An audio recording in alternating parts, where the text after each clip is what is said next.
Ashley, I am so excited. I'm so excited to have you here. I'm so excited for your book to go into the world very, very soon and to really get into the nuance around GLP-1 agonists and what we can do to feel healthful.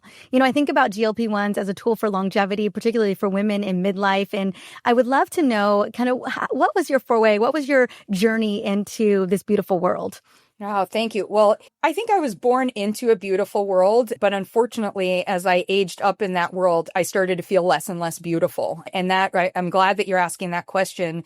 I was always told that I was healthy, but I had a weight problem. And my weight problem was, cute and maybe a chubby kid until I was about 10. And then this belly kept to get worse, and worse on that part.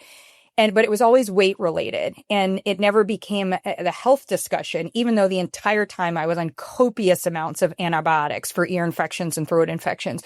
Nobody ever bridged that small connection. And then I was on birth control because I had bad periods. And then I had skin issues, and then it was Accutane, and so all of these things but you never had a health issue, Ashley, and you just need to eat less. And so the world for me, on the one hand, I was very like a very positive out there, happy it was this beautiful world. But internally, I was living in this world that was not beautiful. My digestive system was horrible.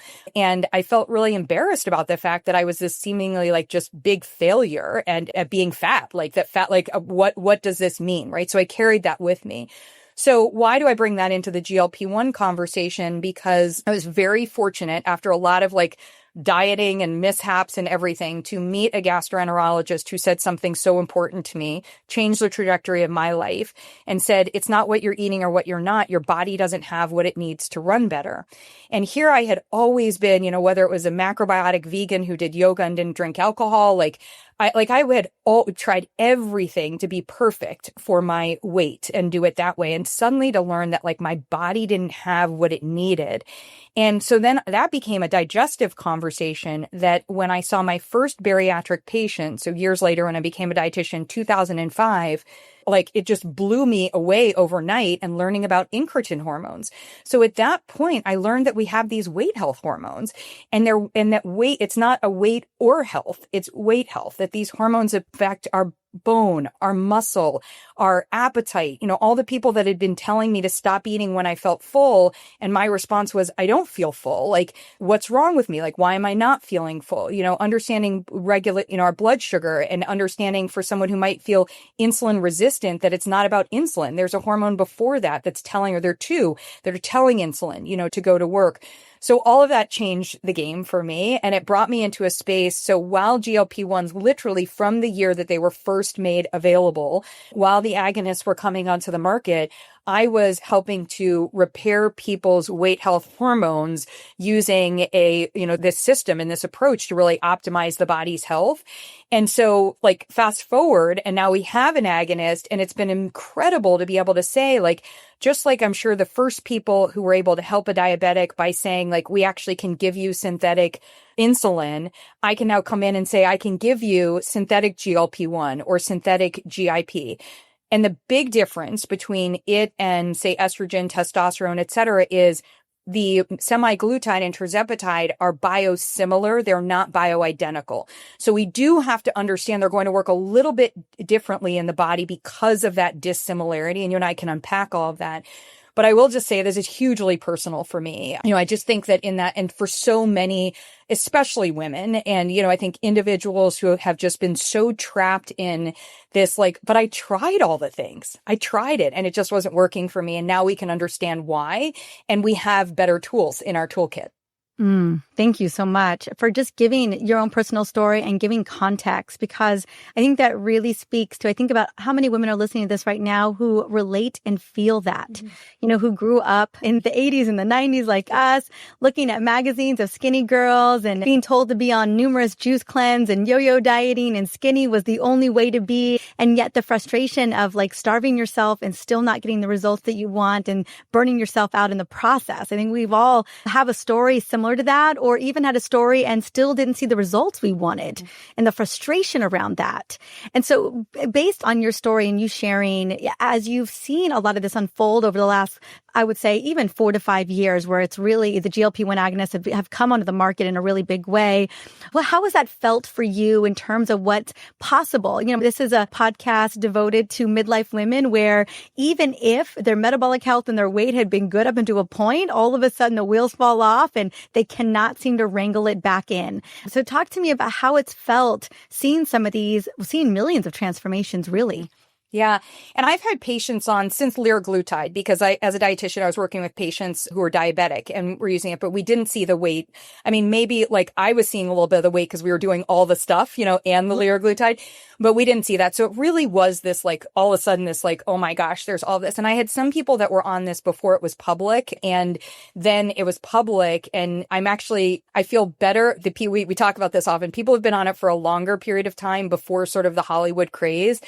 They just were losing weight at an appropriate pace and it was staying off and there was all of this and nobody was like coming up to them after like a month or 3 months and being like, are you on Ozempic? You know? And so they actually didn't have to face it. So one of the things I'm doing a lot of helping people have conversations with the people in their life and also learn how to like maybe build a bit of a force field up around people who literally will like stop you and just be like, I see that you've been losing weight. Like, are you on Ozempic? You know, and they'll do it with such judgment, right? There's so much. I had a woman just come up to me who I'd seen a month before and we were just at Eudaimonia, right, at this conference. And I was actually really sick there. And I had been sick for a week before, like not able to keep food down. I was there to give my talk and everything else. And she came up to me and she said, you know, I just have to say, like, you have been looking phenomenal. And I was like, oh my God, that's like so lovely of you. And she's like, you know, I saw you a month ago and I wanted to tell you your outfit, like you look so great.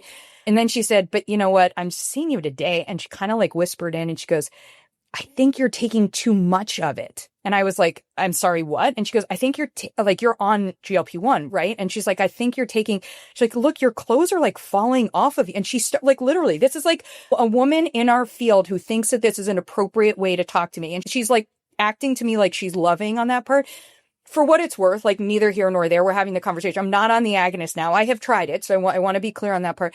But I turned to her and I said, so I've had diarrhea for 7 days and I barely have a voice right now. And your conversation is so inappropriate. And I was like, and you're like, I'm glad that you're having that conversation with me, like, just so I can be like, tell you, like, do like as a healthcare practitioner, extra special, but like, this is not okay. Like, and it's not okay to at the Thanksgiving or the Christmas table say to someone, like, are you eating less because you're on Ozempic? You know, like there's a lot like that's in this. I mean, these are our stories. These are our traumas, you know, et cetera on that part. So what I think has really changed is in an unfortunate way, we're revealing so much of the bias that exists in this country around weight health.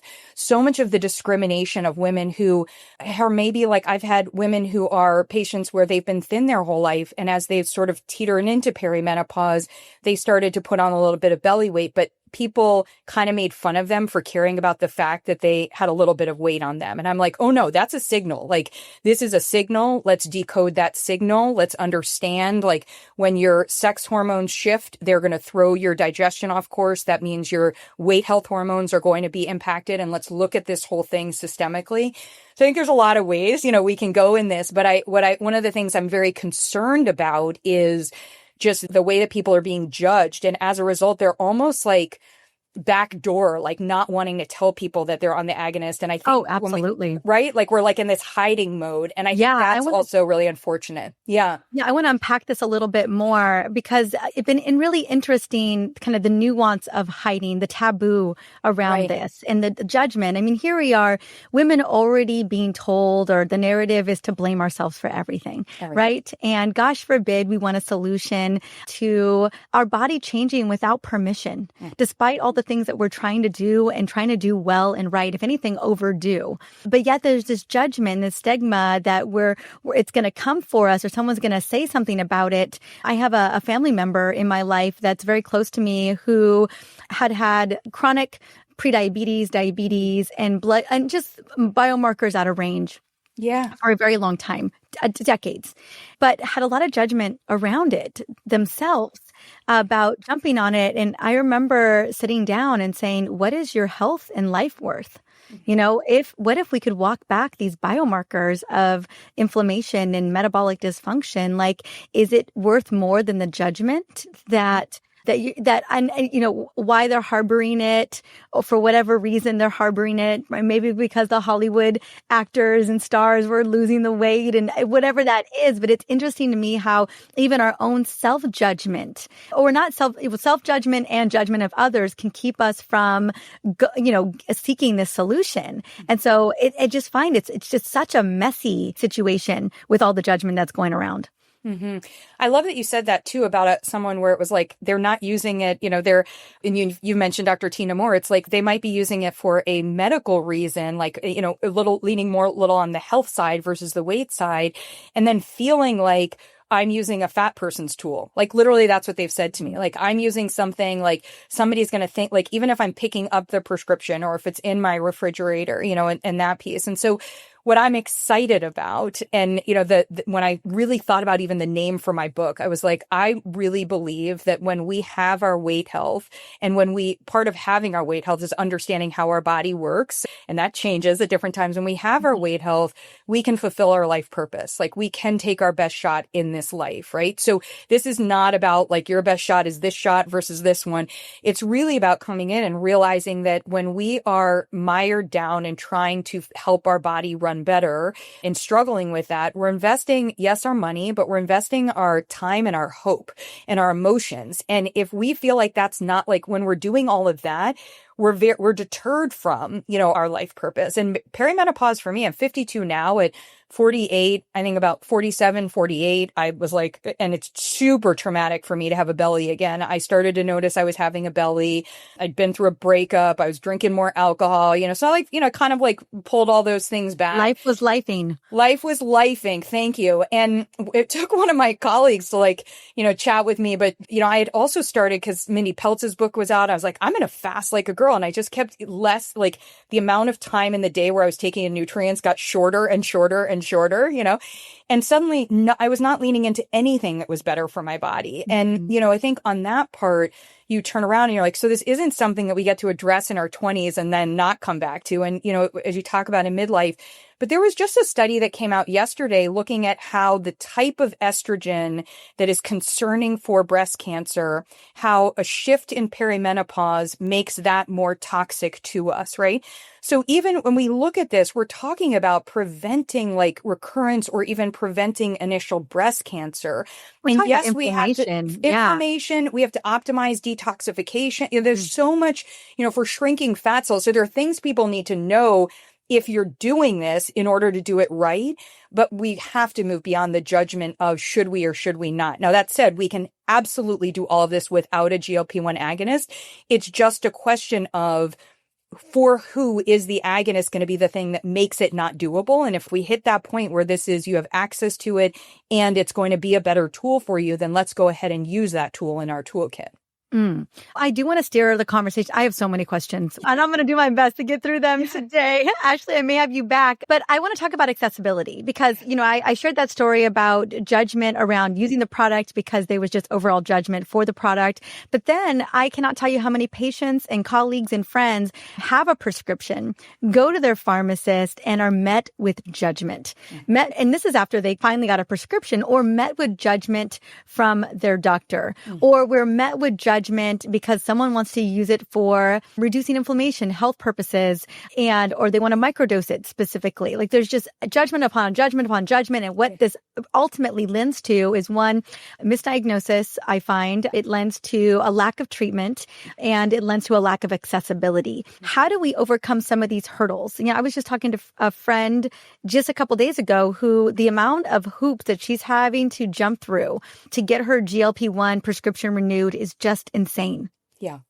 So we have to just acknowledge we have a very broken healthcare system. You and I are the product, and we do this. And I run a personalized nutrition company nationwide, and everybody's like, do you take insurance? And I'm like, we can't right now. I was like, because you can't get reimbursed for the kind of things that we're doing. And by the way, what I mean is helping somebody with a nutrition session who doesn't necessarily have a disease already, on that part. Exactly. So, when I say, well, like, okay, this is $250 or this is $400, like, I hate that. So I just want to acknowledge But I think that's an important part of access, because part of the access conversation is not, can you afford the actual medication?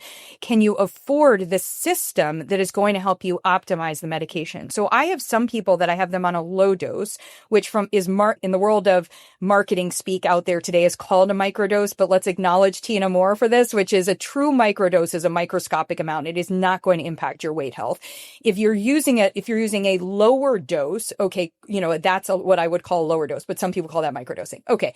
On that low dose, let's make it clear. It's so messy in terms of how people are defining microdosing and what the real dosing is and judgment around all the dosing. And so I'm so grateful for you to cut through the confusion. Yeah, we have to double click on that. I mean, I was texting her one day, I started my career in advertising, selling sugared cereals. And I was like, all right, my professional world. And I sent her a text message and we're going back and forth. I'm like, can you believe it? This one's calling it microdosing, this one.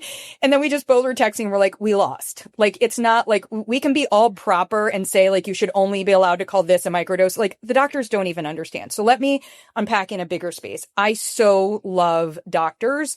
And I love especially doctors who are trained with a curiosity about their patients and a whole person approach and, many of the things that many of our colleagues are. Doctors are not the right person for this medication. And that's a problem. So it's like bariatrics and surgery where we had to stop our bariatric surgeons literally from talking to the patients because they would say things that they didn't understand just how challenging it was. When somebody came in and they would be like, oh, well, you're not at your goal BMI yet, or as a follow-up or any of that stuff.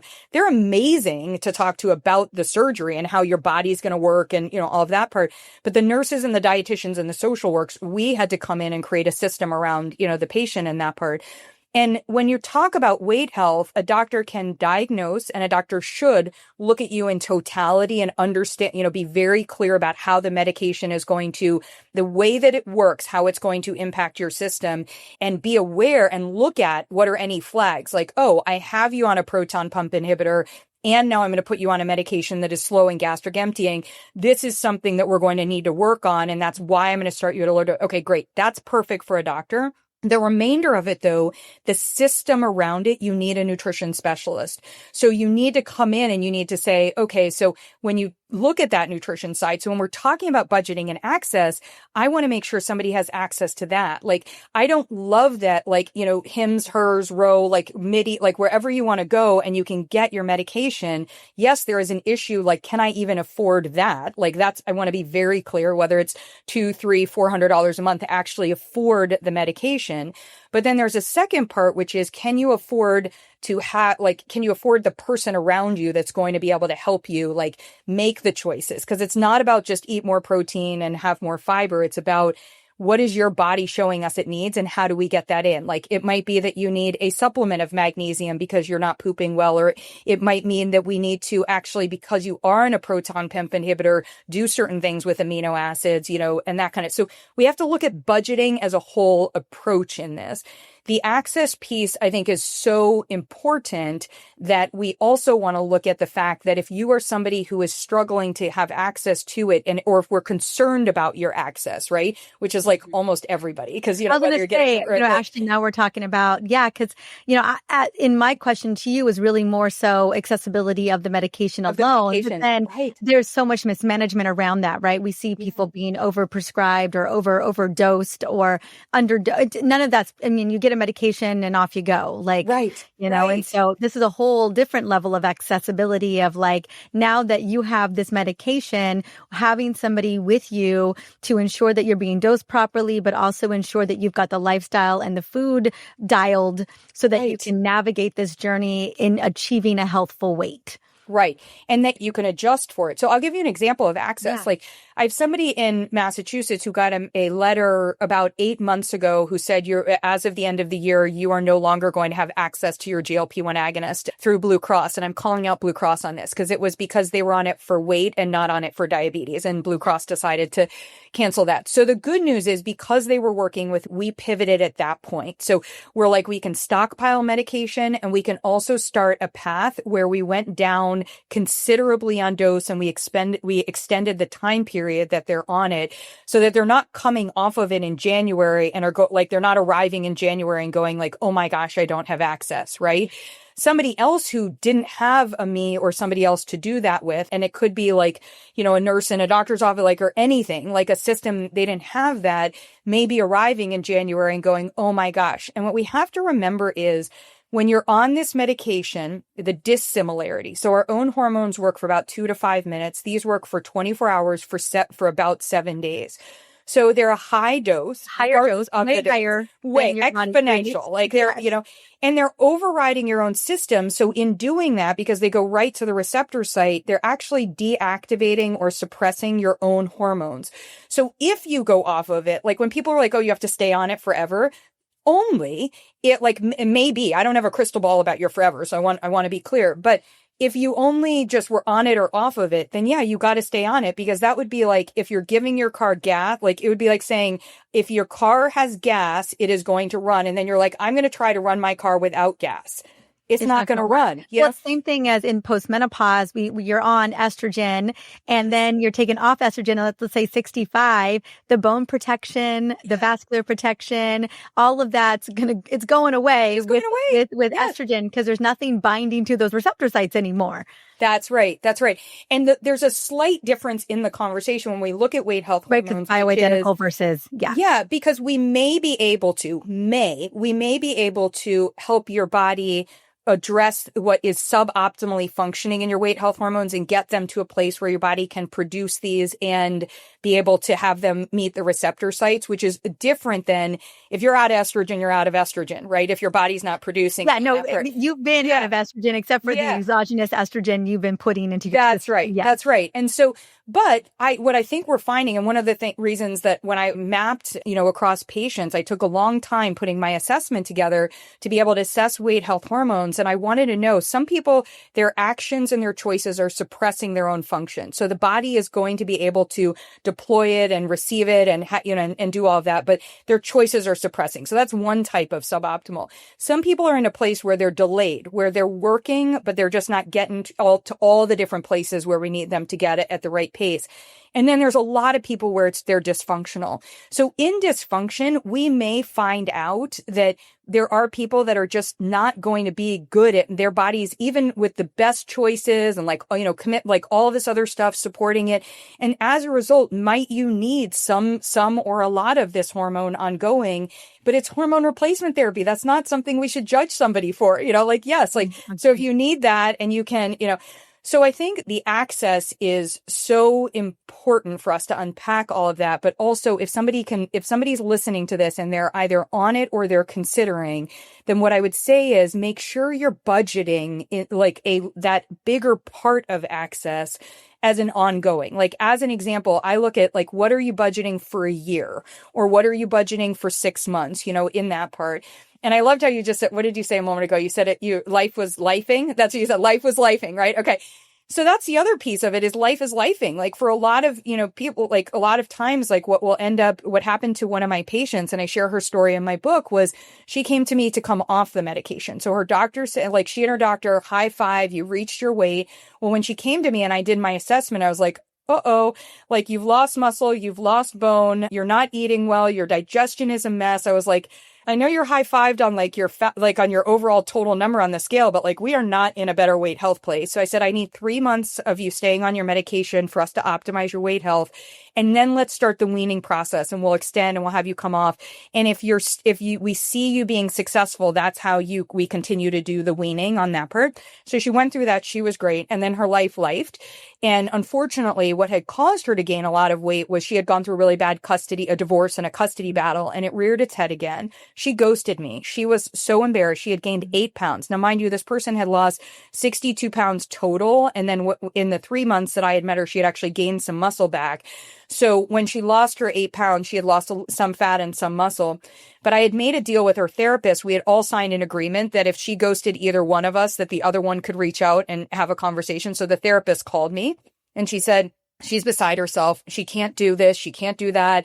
And she's not making any of the choices that we're supporting. And she's starting to gain weight. And I was like, please have the conversation with her. She is not a failure if she needs to go back on using this as a tool. Like that you aren't a success or failure in your life because of being on or off the shot, on that part. She went back on it. She was on it for another 6 months. She was on a lower dose because of all the work that we had done and what she was able to do. And then she started the weaning process again, and she's off the medication now, with the caveat that she keeps the medication in her refrigerator because she's adjusted that I'm not a failure if I need this, if I don't need this. Like, we've had that conversation, and that was, a big win for her psychologically, where she was like, so I might need a tool. Like, if I need a tool again, I do, I don't. And she's just entering menopause. And I was like, I can't tell you when, with HRT and everything else, I'm like, we may need this again. And she's like, okay, cool. So if I need it again, I'll just, come in on that part. Those are the kinds of conversations we have to be budgeting for when we think about access in that part, for sure. I agree with you wholeheartedly. Yeah. Yeah, I know one of the questions I get from a lot of my patients is, am I going to have to be on this for life? Yeah. And I think it really depends on the person. And I feel like that's the answer that you were giving. And again, it can look a lot of different ways. It's probably not going to be the same dosage per se. If you did all this work and you lost all this weight and you've made all these really healthful changes to optimize, but then you're needing a little support, like maybe you go on a big epic vacation, or maybe it's the holidays, or maybe, you head into postmenopause, or you go through a really big stressful like circumstance. I feel like there's going to be, or it's just, maybe you need a more steady dose of a lower dose over time. And so I know, I'm curious, Ashley, have you seen trends in the last 5 years of what that looks like for some people? Because some of the patients I have, and even family members that I have, they've been on it for, this whole time, all those years. And what others have been able to come off, but then not sporadically, but have brought it back as a tool. Yeah. I would say a couple of the big ones to look for is any shift in I hate calling them sex hormones, but any change in your foundational sex hormones is going to be a factor. So any shift, and this is men or women, so testosterone, estrogen, progesterone. We also have to remember when you go on a statin medication, its impact in testosterone. So in particular, if I'm adding medication, as an example, if I determine that I need to be on a statin, that may newly be somebody who, if I wasn't on it before, I might need to come back on it, or I might need to stay on. And then we also, I think, are understanding, no, we're not. I'm trying to make people understand a little bit better. I'm trying to get there with the relationship between iron and testosterone. And so if your iron is low and your testosterone. And so again, if somebody's identifying any of these pieces, those might be signals where anything to do with your sex hormones means that we actually need to look at your weight health hormones. And it may be for a renewed time period as we're adjusting and getting your sex hormones to work better, that we need the weight health hormone replacement. So there might be a collaboration, but between those two. So I would say that's one key one. The other one is if you're someone who came off of the medication because of a lifing, and usually a more of a medical experience. So it might be pregnancy, which is great. So love that, and et cetera. But it might also be that you had to have a treatment. So I've had people who have had surgery. I've had people who are in cancer treatment, or other things. And if you're in that space, it might mean that you needed to come off of it. And if there was an abrupt coming off of it, we may need to use the medication as a way to restart and then sort of optimize from there. So I've seen that as a trend. Very interesting. I get this question, and it's probably a smaller subset of the listening population, but athletic performance is a really interesting one. So, I'm seeing, because of that combination of inflammation, look, we have receptor sites on our heart muscle. We have receptor sites in the endothelial tissue. So understanding in our blood vessels that there are receptor sites, at least for GLP-1 and GIP. So when we look at that, we understand that if you're an athlete and we have any concerns during season or off season about these things, this may be the most effective way for us to target a protocol. And one of the reasons I like that, and this would be another trend that I'm seeing, is I'm actually stepping in with the medication. As a dietitian, I'm not the prescriber, but I'm the suggester, or looped into the conversation, where I'm able to take people off of other medications that are not agonist, where they're actually antagonists. So when I look at a PPI or I look at a cholesterol medication where they're stopping a certain function in the body, if I'm actually able to reduce or remove or keep you from needing to be on something because I'm able to agonist your body, support your body in the way that it's meant to work with a tool like this and use it, successfully in that part, that has financial implications and it also has overall, weight health, longevity implications. So I'd say those are some of the trends. And we can, if it's helpful for your audience or not, I also am using and working with patients who are, in their teens. And that's been a question for, parents wanting to have conversations of, is this appropriate or is this inappropriate in that space too? Yeah, well, let's briefly touch upon that because obviously we know that we have now entered a time in our history, in our present day, where we have children that are struggling with insulin resistance and weight issues and, in diabetes, prediabetes. And it's concerning, particularly about their overall health span. Yeah. And I think it's really, if we understand that we should be in, hopefully, and as I'm ushering this in, this era of weight health, instead of being a society that was weight versus health, then what we understand is weight health and a child's weight composition, failure to make muscle, bone impairment, certainly fat mass and where that fat mass is being allocated. Because we also have kids today that have more fatty liver and more visceral fat, and they might not appear they still to be, overweight or obese on that part. So when we look at all of those things, what we want to understand is we want to look at a weight health approach. And I think the question mark then is, do we use a GLP-1 agonist? Like, do we use the current agonist, semaglutide and tirzepatide, I suppose also liraglutide, with them? And the answer is going to be very case dependent. So in some instances, what we have is the opportunity to recognize that this is going to be a tool that is going to help the child be able to do all the other things. I have a young woman who in high school and post-COVID stopped getting her period, just kept putting on weight, has all of these definitely metabolic and, certainly as it relates to her sex hormones, there was a lot of dysfunction that we were seeing. And her physician had just sort of in passing said to the mom, you should put her on Ozempic. It was like that. And the mom called me and was like, oh my gosh, I'm so upset and I can't believe this. And there has to be something else. And we did a whole hour and a half long consult. And I arrived back at, there's a lot else that we could do. I actually think this could be a great tool at a low dose. And I also want to do X, Y, or Z, with her, in that part. And she's done beautifully. They forgot to tell me. It was 6 months, we have our monthly check-in. They forgot to tell me that she had gotten her period 3 months, she's had it now 3 months in a row. And I was like, you got it. I'm jumping up and down. I mean, we've changed the trajectory of her life by restoring fertility. That to me, is the big win.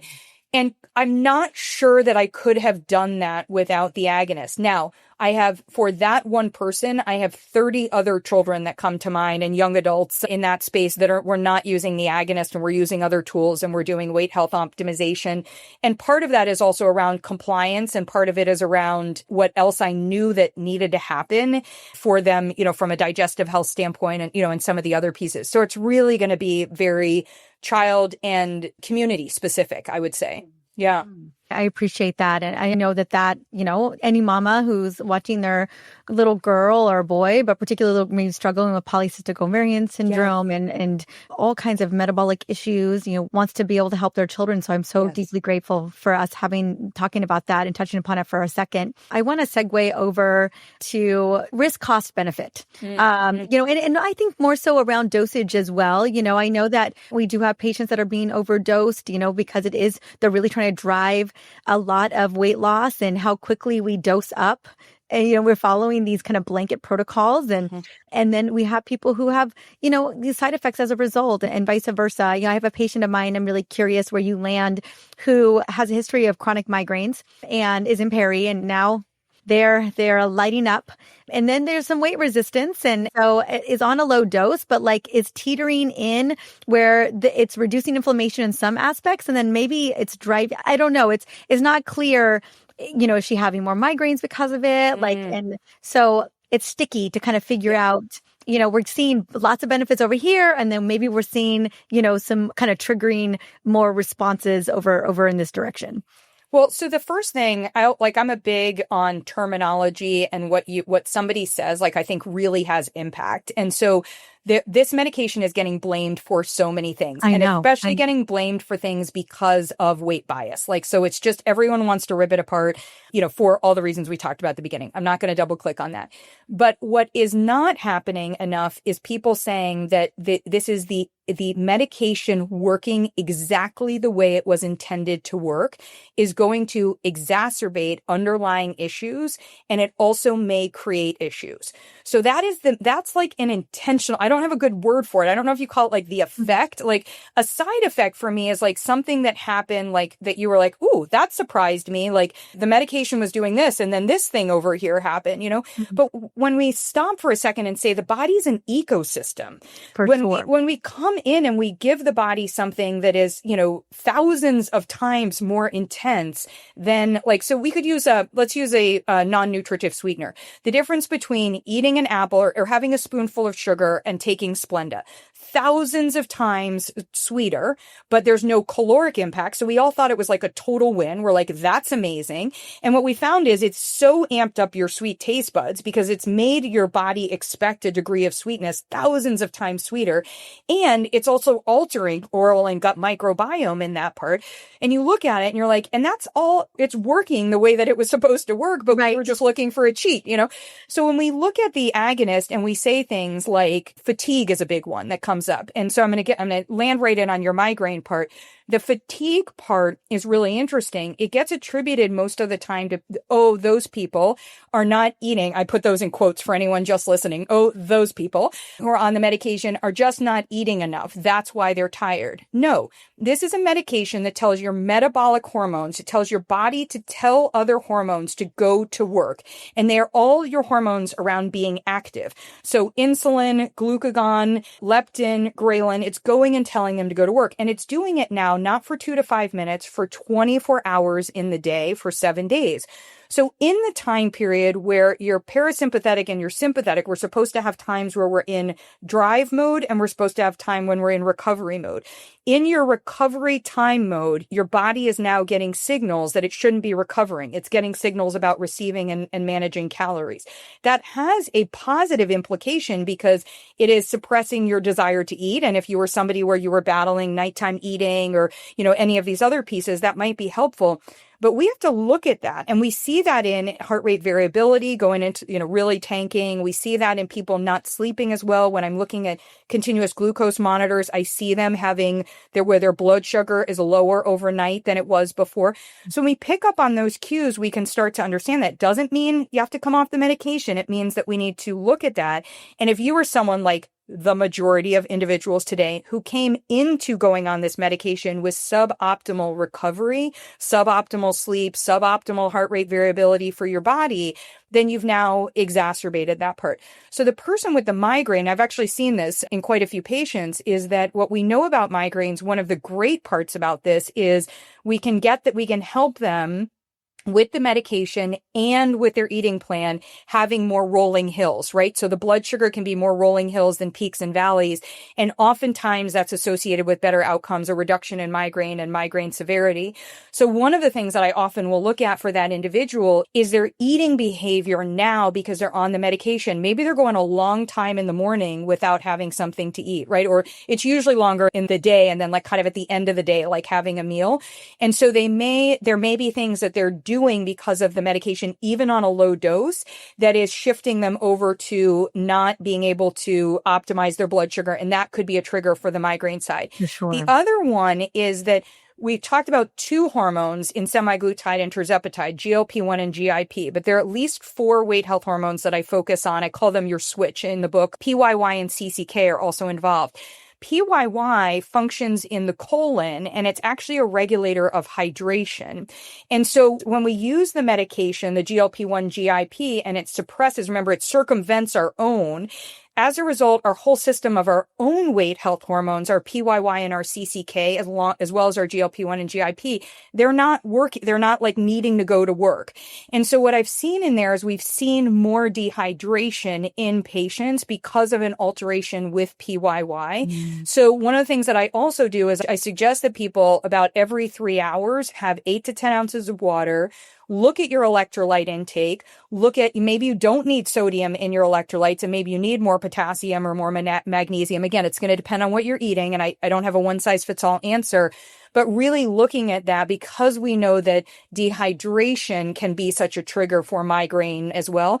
So I think in that way, the biggest answer I would have for you is for us to stop blaming the medication for working the way the medication is supposed to work, but rather, and this is where I think the physician and dietitian collaboration is, let's look at this and come in and say, oh, actually, these are all the things that we need to experiment with or we need to explore, investigate if this is what your outcome is on the medication. And then I love one of the things that you just said, which is you're like, I don't know, like there could be some positives or negatives. I had a naturopath who saw a patient, literally the only thing that was different. And the naturopath went like deep with the patient. The only thing that was different was the patient had gone on tirzepatide. And the patient started to have a really bad skin reaction, it was, sort of all over body, et cetera. And she had gone to the emergency room, then to her physicians and went through all this different stuff. Nobody, first of all, asked if she was on an agonist. So by the way, if you're on one of these, please put it in your medical record. You're in case of emergency, et cetera. Bring it up with anyone. Number two, when that was brought up, they dismissed that and said that couldn't be a factor. I happen to have dealt with patients for years where when protein malabsorption is occurring, I know that it'll cause just crazy skin reactions and other things. So we were looking at that and the naturopath said, she's like, I went into the literature. It's in the literature in here, so we need doctors to be more not dismiss and say, because this isn't top of mind, it's not related to just your weight or your blood sugar. There are many things that could be, as we call it, side effects or things where it could play out. And we need to start to look at those, as an ecosystem impact as well. Yeah.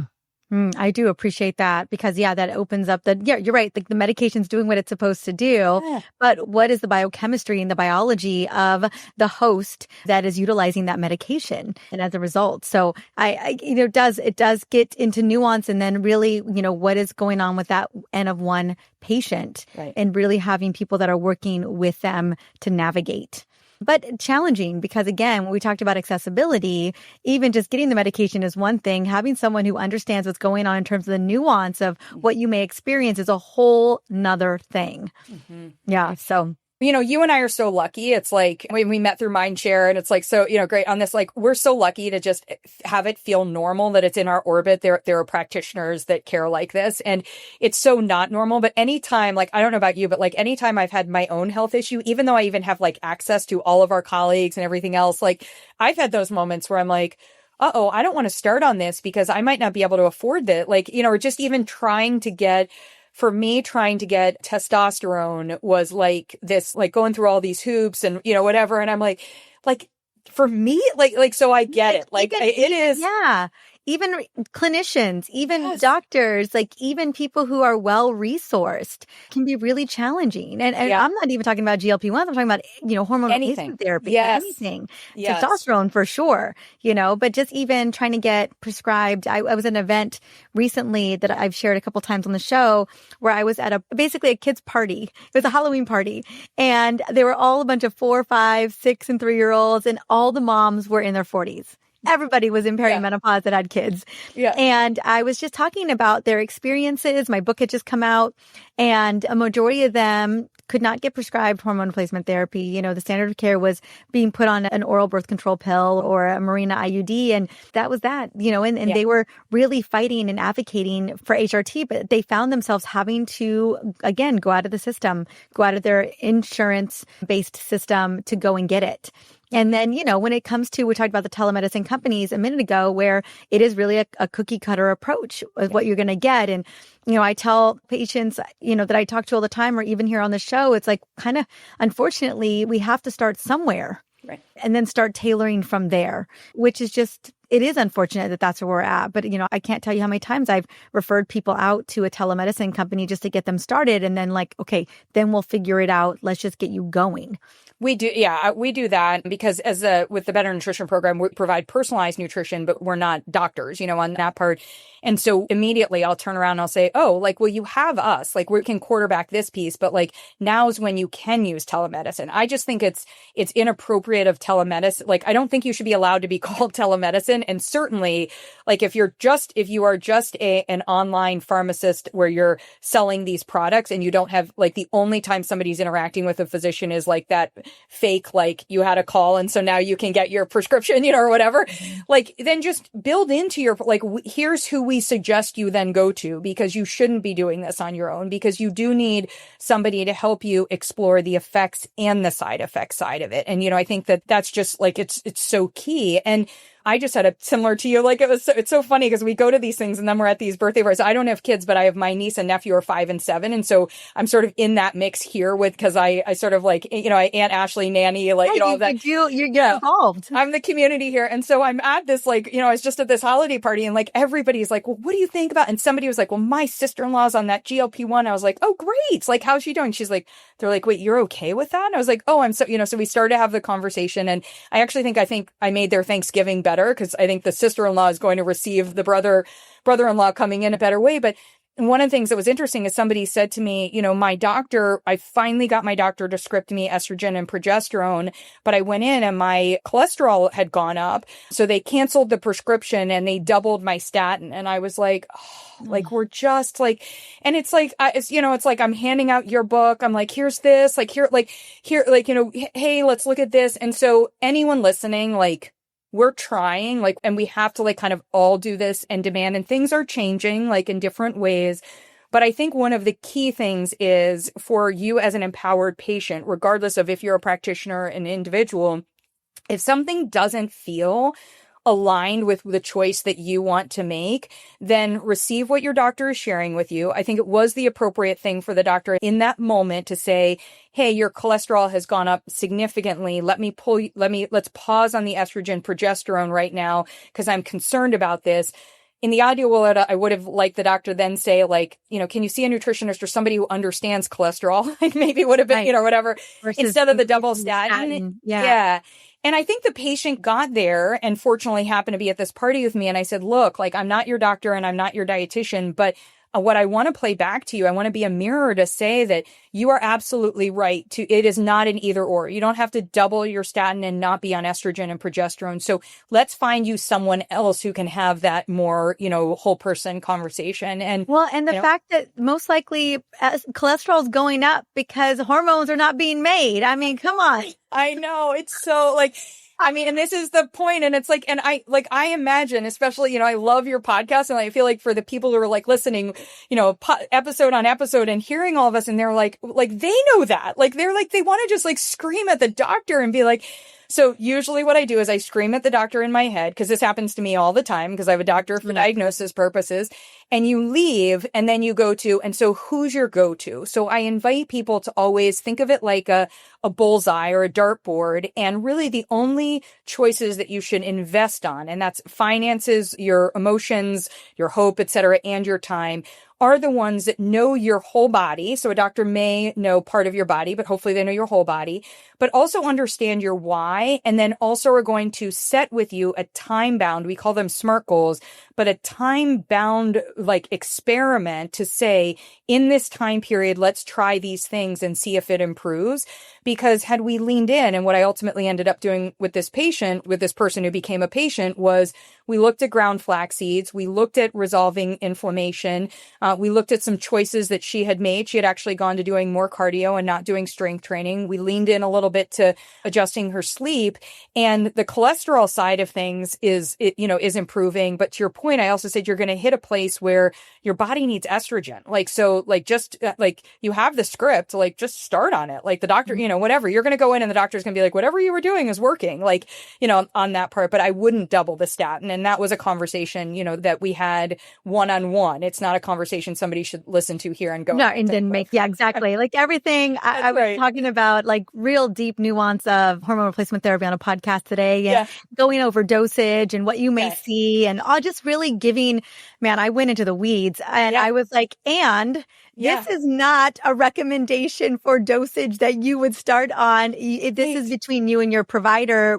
on the risk, cost, benefits of what's going on for you. But I just wanted to also let people know, like, this is what we're typically seeing. This is what you're typically going to hear, or maybe this is what you're going to be recommended, and so it just, I think that knowledge can be so helpful just from context perspective. And then, really working with that provider and also listening to your body. About what's working for you. Like listening, like I always have people like, we'll list out like, what are the markers that we're going to pay attention to? And by markers, by the way, I don't mean like lab markers necessarily. I might mean like changes in your hair, changes in your mood, changes in, like just, your hunger, like any of that. I have a question for you, because I think this one would be relevant to like kind of to that part of the conversation. I have struggled with, and I get this from so many women, where the question is, I think I want to start on a GLP-1 agonist, and I want to start on testosterone, and I want to start on progesterone, and I want to start on estrogen, because like, I feel like it's all going on for me. Right. And again, I'm not the physician, and I also am not the HRT expert. And so the conversation that I'll have, and then I would love to hear what your take is that there is a concern about doing too much for your body at one time, and we can't necessarily pull apart what is going to be. So I believe there is maybe a better order. I don't necessarily think there's a right order, but I would be a little bit concerned there to kind of start it all at once. What would your take be? I agree with you wholeheartedly. Yeah. I'm a big fan of hormone stacking. Okay. Where we start with one, we see how you do, because a lot of these hormones can mitigate a lot of symptoms and help you feel great. Just one on its own, like oral micronized progesterone, it can actually help mitigate hot flashes and night sweats. Maybe not to the degree of estrogen coming into play, but it just really depends on the person. So I'm a big fan of stacking. Let's start with one, let's give it, 60 to 90 days, and then we can bring on the next. And today, it's still from the standpoint of we're mitigating symptoms, as you know, right? And so, I wish we were looking at hormones as like protection and longevity. And obviously there are doctors that are looking at it in that direction. But when it comes to the average person trying to get HRT, it's usually based on, how we mitigate symptoms. Do you have symptoms that are related to bringing on this hormone? And so the only way that we would really know how you're doing on the back end is giving yourself some time, flush that particular hormone out, making sure that it's working for you before we bring in the next. Yeah. Okay, good. And that doesn't discount, like I might start someone, so it might make sense to be like progesterone and a GLP-1 agonist, but like maybe also just not the same week. Like I always. Yeah, not the same week. Yeah, I think a GLP-1 agonist can be started at the same time as HRT as well. Okay. But yeah, it's a lot on the system. It's a lot on all those receptor sites to bring on everything at once. And I've rarely met someone who's felt amazing on the back end of starting all of it, because it just really takes a minute to dial that in. I rarely meet a patient where you nail it on the first try, in terms of hormone replacement therapy. And that might be for someone who's listening and considering, it might be a place where I will say that, it depends on where you're at with your weight health hormones, what kind of a dose and what you're going to feel initially. But for somebody who is coming in and just really feeling challenged, because one of the symptoms, at least for me, like with perimenopause, like I've never felt that degree of hunger. Like I just felt like I was hungry all the time. And it wasn't even just like the not feeling full. I was like, and then I'm like, well, you're training super, because I was training for an endurance event. I'm like, you're training super hard. No wonder you're hungry. But then I was like, wait, no, something else is.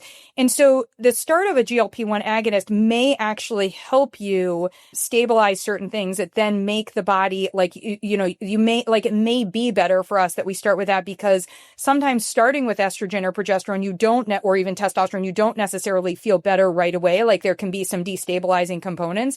So as we're thinking about all of this, but it's just so fun to have it in a conversation. There are very few people I can have it in a conversation with where we're actually having like a whole hormone conversation. And like your body is designed with hormones are signalers that tell others, that tell the operations to go to work. And so it's kind of cool to think about, like, we have this opportunity now, these resources, if we have access to them, to be able to tell, to have those signalers work a little bit better.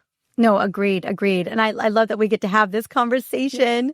Ashley, honey, I have to have you back on, girl. There's so much we got to cover, and I got to go pick up my little one. Yeah. My husband just came in because he was like, are you still... Well, yeah. You're not picking up our son? I guess that's what I know. I'm like, uh-oh. Uh-oh, yeah.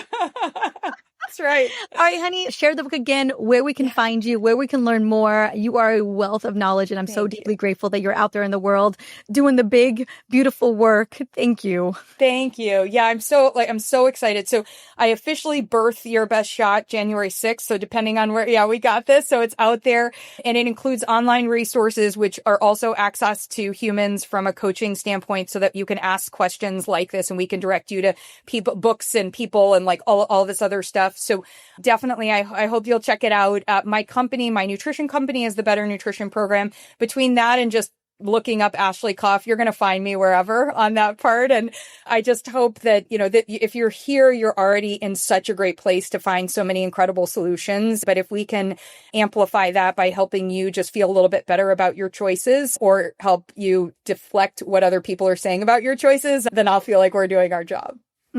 I love that. Oh, such a great message at the end too. And I'm so grateful for you and the book.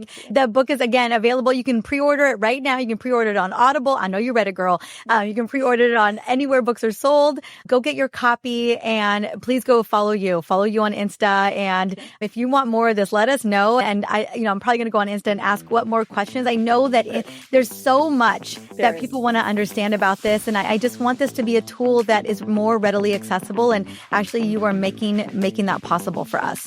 Thank you. Thanks, honey. Thank you so much for watching. Now, if you found this video helpful, give it a thumbs up and share your thoughts in the comments. And if you are ready to learn more about perimenopause and how to navigate with a lot of ease and grace, be sure to subscribe to this channel so that you can join our community. Don't forget to share this video with someone that you love, that you know is navigating the perimenopause journey as well, because they deserve to feel their best too. See you in the next video.